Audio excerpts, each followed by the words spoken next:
It starts with a phone call that doesn't sound dramatic until you hear what it does to the air in the room.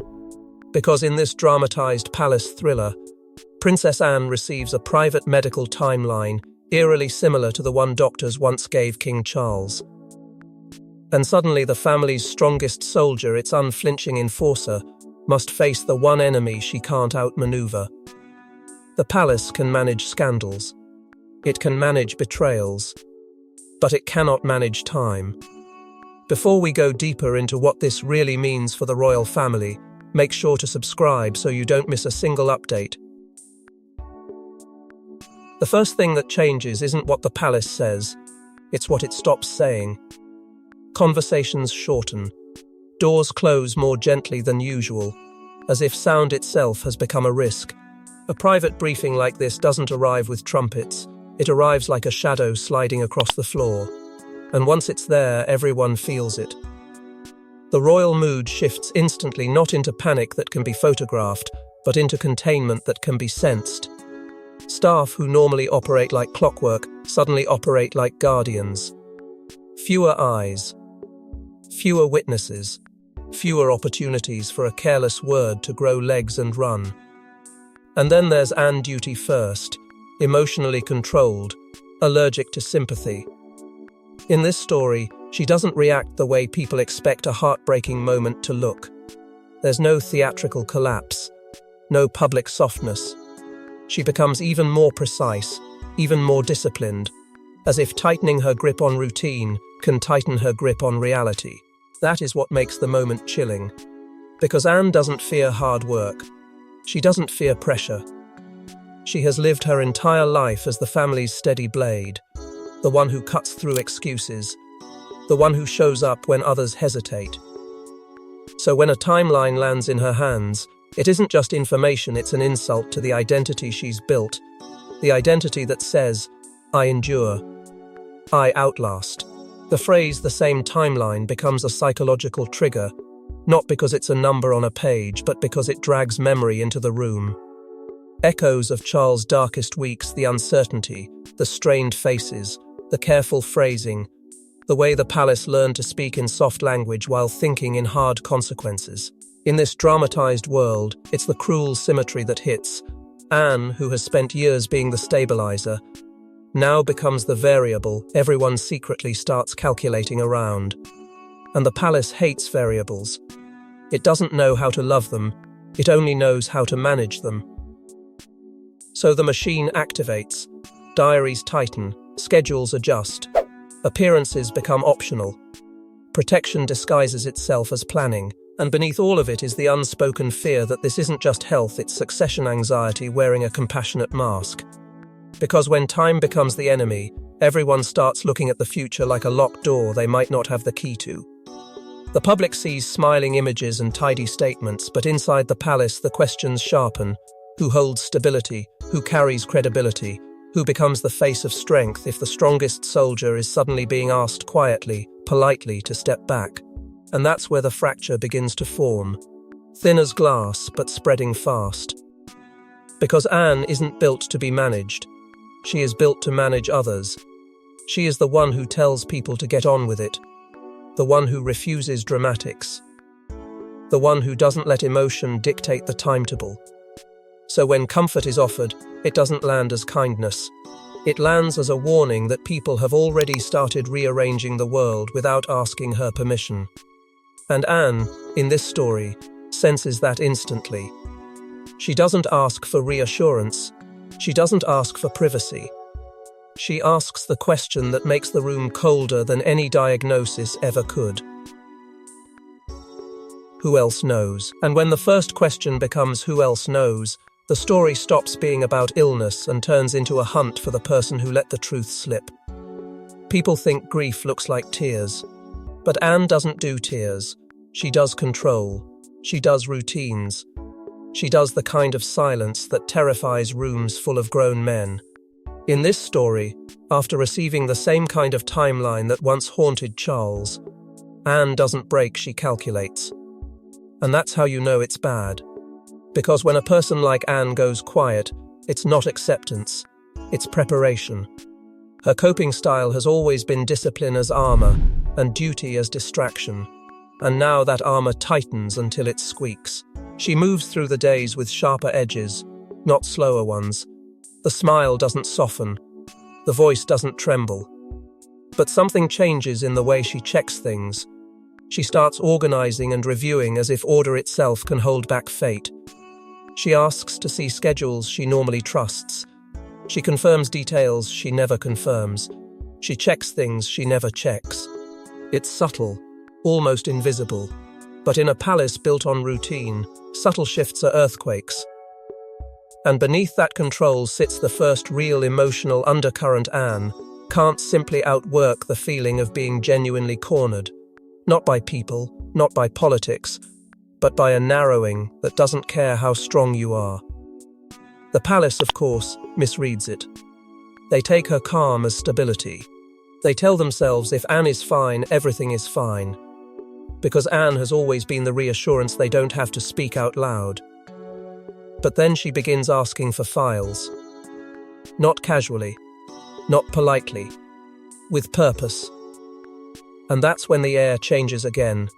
Because the moment Anne wants documents, she isn't coping anymore, she's investigating. She's looking for patterns. For who knew first? For who decided what? For who moved where behind the scenes while she was busy being the dependable one? And it brings something else back, with a strange sting, private memories of Charles's earlier vulnerability. The weeks when the palace wrapped him in language like adjustments and rest while he carried fear behind his eyes. Anne remembers how quickly compassion can turn into strategy inside these walls, how quickly care can become control.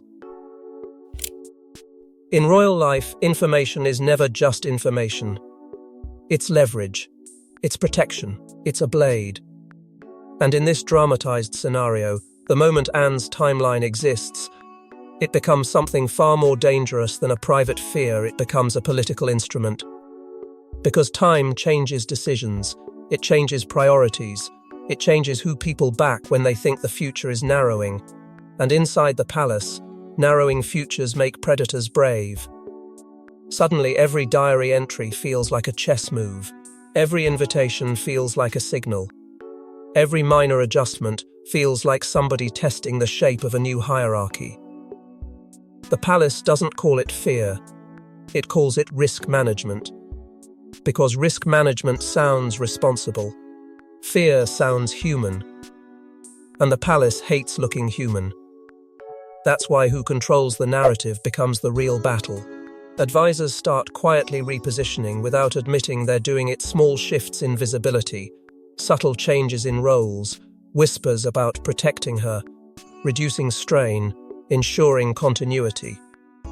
Protectors move in close, insisting Anne must be shielded. Opportunists move faster, sensing an opening. Silent rivals say little, but watch everything, waiting for the moment they can step forward as the sensible alternative to chaos. And Anne, reading the room like she's read rooms her entire life, begins to understand the ugliest truth. The timeline isn't just something happening to her. It's something others will use to move her. That's where the foreshadowing sharpens. Someone doesn't merely want Anne well. Someone wants Anne out of the way. Not with cruelty in public, but with softness in private.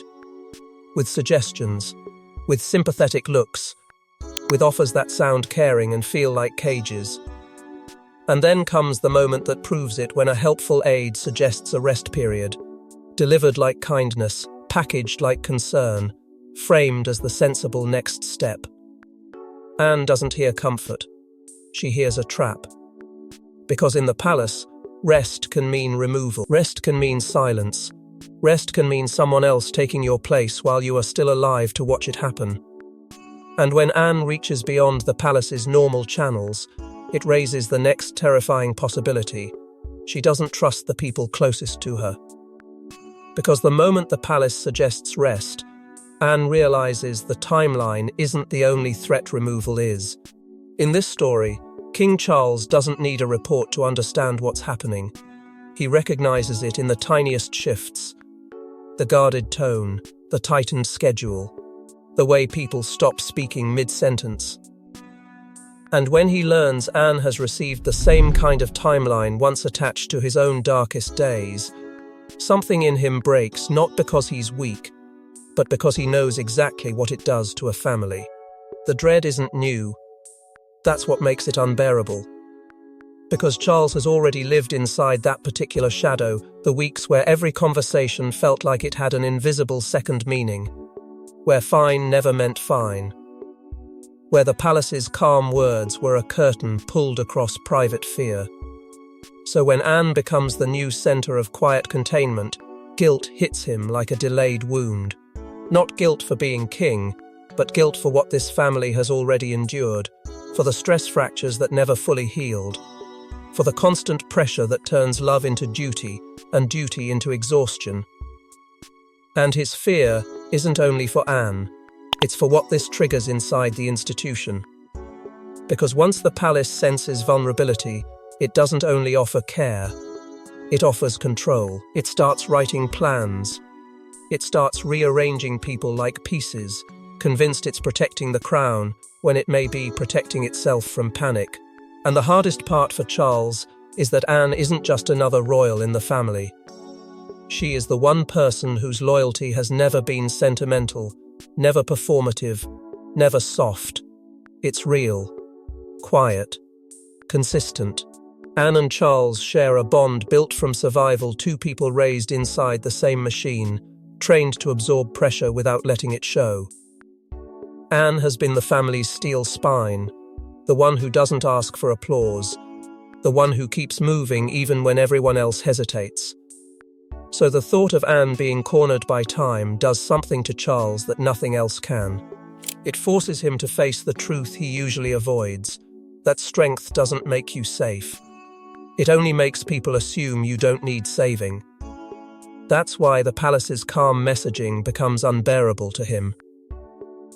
He hears the rehearsed phrases, the carefully neutral language, the comforting tone designed to stop rumors before they start, and it clashes violently with the raw private panic building inside him. Because he can feel the palace trying to turn Anne into a managed narrative, and he knows exactly how that story ends. You become protected by being reduced. You become safe by being moved out of the way. And in the background, he can already sense the first drafts of stability, subtle reshuffling, quiet role adjustments, the kind of moves that look like efficiency, but function like insulation. So Charles makes a decision that feels small but is anything but. He asks to see Anne alone, without staff, without witnesses, because he understands that the only place truth can exist in the palace is where the palace isn't present. He wants a private moment where a brother and sister can speak like humans, not symbols. But even that request sends a tremor through the household, because when the king asks for privacy, everyone hears the same thing. Something serious is coming. Something that could change the shape of power. Something that could force choices the palace has been trying to delay. And when the king asks for a private meeting, the palace understands something dangerous is coming, a decision that can't be undone. Here's what makes Anne terrifying in this dramatized tale. She doesn't accept soft landings. If the palace thinks she'll step back quietly because a timeline exists, they've misunderstood her entire life. Anne doesn't retreat, she doubles down. And that's where the tension spikes, because the institution needs her calm strength, but it also fears her independence. When Anne refuses protection, the palace hears rebellion. Anne frames stepping back as surrender, and surrender is unthinkable to her identity. The moment advisors start hinting at controlled appearances and reduced strain, she hears what they mean beneath the polite language. Vanish gently. And she refuses. Not loudly, not theatrically, but with the kind of stubborn defiance that doesn't argue, it acts. She keeps showing up. She keeps pushing forward, because she sees palace care as reputation management wearing a compassionate mask. She senses that behind every soft suggestion is a harder goal. Control the optics, control the risk, control the narrative, before the narrative controls them. And the emotional contrast becomes brutal. Anne is steel. Charles, beneath his crown, is suddenly human, more vulnerable than he wants to admit, more frightened than he can confess without consequences. Anne's defiance forces him to confront an awful possibility. The institution might demand sacrifice from her, and if he doesn't stop it, he becomes complicit. That's why Anne begins preparing just-in-case instructions of her own, quiet, practical, almost clinical. Not because she's giving up, but because she knows how the palace works. She knows contingency plans are made in silence, and she refuses to let the palace be the only one writing them. Then comes the cliffhanger moment that shifts everything from fear to fury. Anne doesn't ask who's worried. She asks who's talking. She demands to know who leaked anything, who allowed her private timeline to become a circulating concept inside the machine. And when she names a suspect, the room doesn't just go quiet. It goes cold. Because if Anne believes betrayal is already in play, this crisis isn't only personal anymore, it's political. And once Anne names a suspect, the story turns from tragedy to thriller, because now it's about betrayal inside the walls. The palace doesn't explode in public, it fractures in private. And in this fictionalized scenario, the moment Anne's timeline becomes even a whisper, the household splits into camps, some determined to protect her, some desperate to manage optics, and some quietly calculating what they gain if Anne's influence shrinks. Because Anne isn't just a royal, she's a force. Remove a force, and the whole balance shifts. The Protect Anne camp moves first, and they move like people who understand how dangerous panic can be. They don't want drama, they want containment with dignity. They push for privacy, fewer witnesses, tighter access, softer language. They speak in terms of support and care, but underneath it is a deeper fear. If Anne looks vulnerable, the whole system looks vulnerable. Because Anne has always been proof that duty can outlast anything. The Protect the Crown image camp is colder. Their priority isn't Anne's feelings, it's the institution's posture. They start asking the questions no one wants to ask out loud. What do we show? What do we hide? What do we delay? What do we control before the public controls it for us? And then there's the third camp, quiet, watchful, opportunistic, already counting the advantages of a future where Anne's influence narrows. Not because they hate her, because in the palace, openings are rare, and when one appears, predators don't waste time pretending they aren't hungry. That's when briefing wars begin. Not speeches, not open conflict. Whisper campaigns disguised as concern, friendly voices positioned in the right places. Subtle narratives seeded like they're organic. Anne is so brave. The family is rallying. The palace is calmly managing everything. Each sentence sounds sympathetic, but each sentence is also a tool. Strategic sympathy can be used to elevate someone, to soften blame, to prepare the public for a shift before anyone admits a shift is coming. And Charles feels it most, because while everyone is advising him, no one is comforting him. He becomes the man in the middle of a machine that keeps moving even when it's hurting, surrounded by people offering solutions when what he really needs is certainty. But certainty is the one thing the palace can't manufacture when time becomes the threat. And as the palace looks for a stable centre, William and Catherine begin to appear in the background like an answer no one asked for but everyone quietly accepts. Not because they demanded attention, not because they're plotting, but because the institution defaults to the figures who feel safe when fear spreads. They become stability by default, whether they want it or not, and that alone changes the internal atmosphere. Access shifts. Conversations adjust. People subtly recalibrate their loyalties toward the future, because the palace always prepares for tomorrow even while pretending today is under control. Anne sees all of it. That's why sudden kindness makes her suspicious. In her world, kindness can be camouflage, concern can be choreography. The warmer certain corners become, the colder her instincts grow, because she understands what happens when people start acting like your situation is a shared emotional event. They begin positioning themselves. They begin preparing statements. They begin rehearsing outcomes. And then the nightmare escalates. Someone outside the inner circle gets a fragment of a document. Not the whole story, just enough to suggest it's real. Just enough to spread. Just enough to become uncontainable. That's when the palace stops speaking like a family and starts speaking like a crisis team. Because once even a fragment escapes, the palace stops managing feelings and starts managing fallout. In this story, Queen Camilla's reaction isn't simple concern because nothing in royal life is ever simple. If Anne's timeline mirrors Charles's, then every act of compassion becomes political. Every appearance becomes comparison. And Camilla knows how quickly the palace rewrites narratives around women. One becomes the rock, another becomes the risk. So even sympathy starts to feel dangerous because it can be weaponized against you. Camilla's fear isn't only for Anne, it's for what this moment does to the palace's appetite for blame. Because when institutions feel threatened, they look for the nearest lightning rod. Camilla can feel how easily association becomes accusation, how quickly people might mutter that instability follows Charles, that chaos clings to his household, that the monarchy needs a cleaner image. She senses staff recalibrating around William and Catherine as future stability. And that recalibration has a sound if you know how to listen. Fewer warm glances. More careful wording. More distance disguised as professionalism. The emotional conflict becomes brutal. Camilla wants to help. Because she understands loyalty, and she understands fear. But she also wants to survive.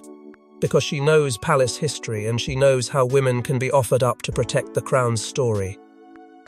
Anne's coldness toward palace games puts Camilla on edge too, because Anne isn't interested in smoothing anything over. Anne is interested in truth, control, and who benefits. And when Anne starts looking for leaks and motives, Camilla can't help wondering if she'll become a target, not because she did anything, but because in a crisis, perception becomes reality faster than facts.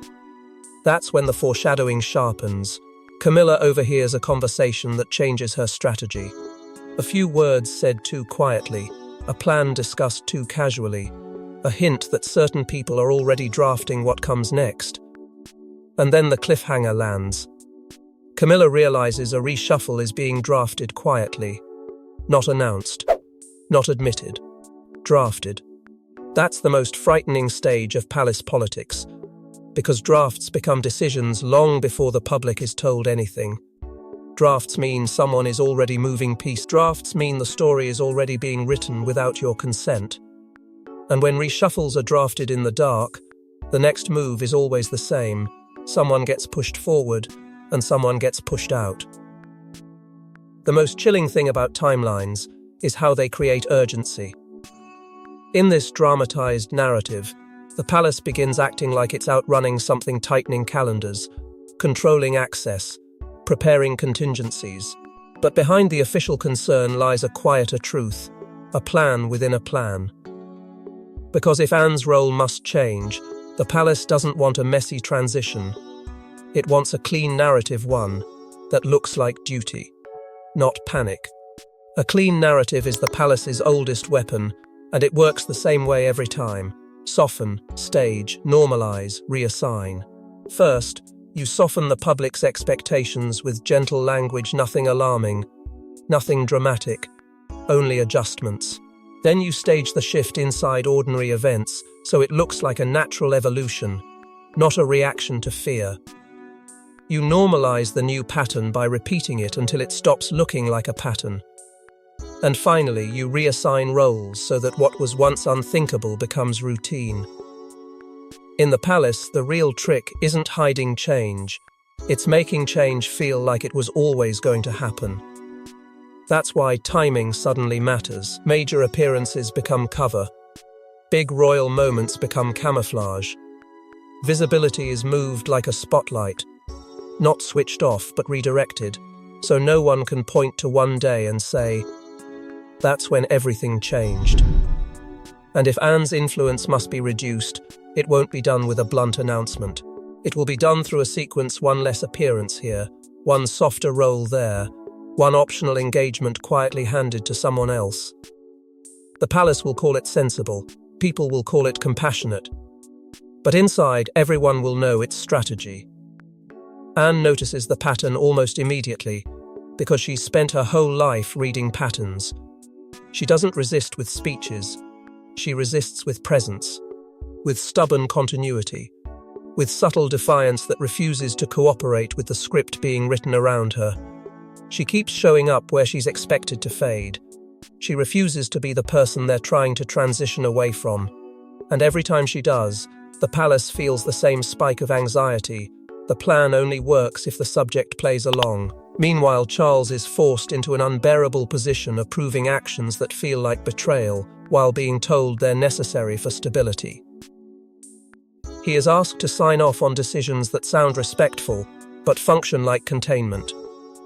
He feels the pressure from advisors who insist the crown must remain calm, predictable, unshaken. But he also feels the quiet moral weight of what he's permitting, the slow narrowing of his sister's role, dressed as care.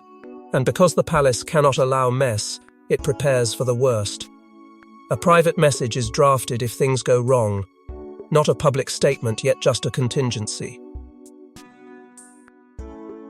A script waiting in the wings, proof that they're already imagining the moment control slips. Then comes the detail that turns urgency into terror. A deadline appears, one Anne never agreed to. A date whispered like it's practical, like it's harmless, like it's simply the right time to finalize a transition. But deadlines in royal life are never neutral. They are pressure, they are leverage. They are a way to force compliance without ever saying the word force. And once a deadline exists, the palace's calm becomes more brittle, because now everyone is racing time, racing leaks, racing public suspicion, racing Anne's refusal to cooperate.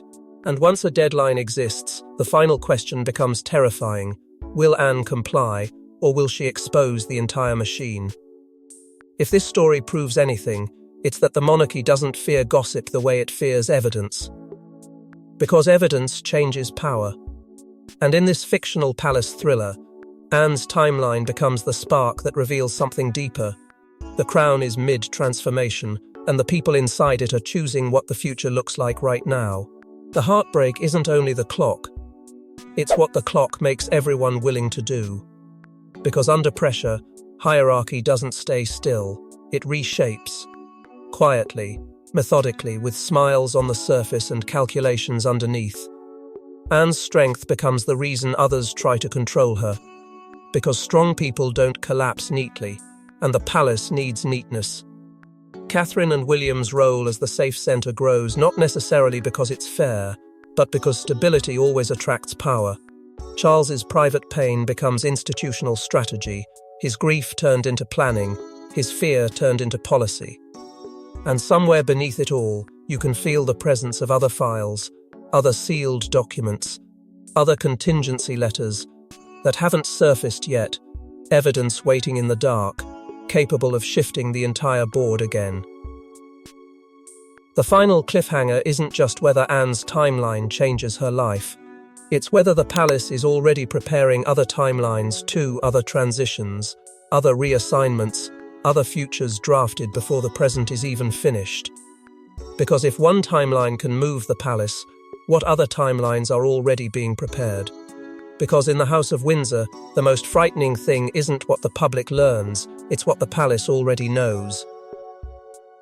Thanks for watching. Please don't forget to like and subscribe, and we will see you in next one.